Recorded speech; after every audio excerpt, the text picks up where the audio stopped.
انا بقول لكم اهو 90% من مواقع النت لا يحتاج اليها المسلم في داره.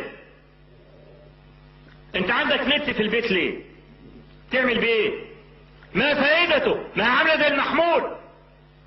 اغلب الذين يحملون هذا الجهاز ثرثارون مستهلكون مضيعون لا فائدة من ورائهم. 17 مليون محمول في مصر،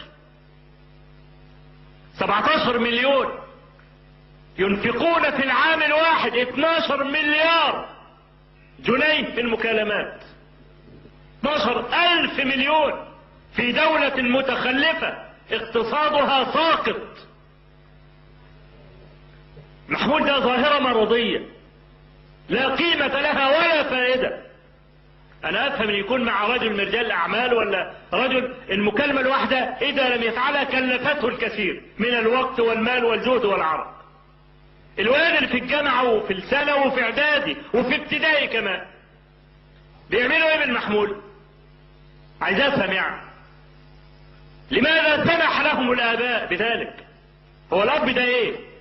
مش مراقب لسلوك اولاده؟ لماذا يسمح بهذا الخطل الموجود؟ عشان يقول لك الدنيا كلها معاها محمول، الدنيا كلها فزانه اهو. يبقى النت لما يكون في البيت عشان ايه؟ تعمل ايه؟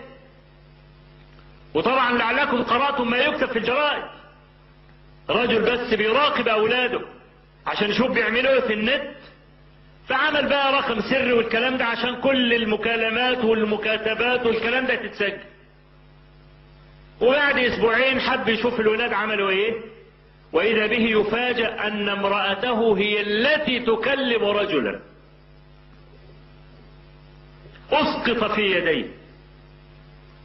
الاسبوع اللي بعديه جت بقى الرسائل السخام، كل واحد يحكي التجربة بتاعته، اللي مراته بتكلم راجل واللي هو بيكلم امرأة واللي الواد بيكلم مش عارف مين والبنت بتكلم مش عارف مين.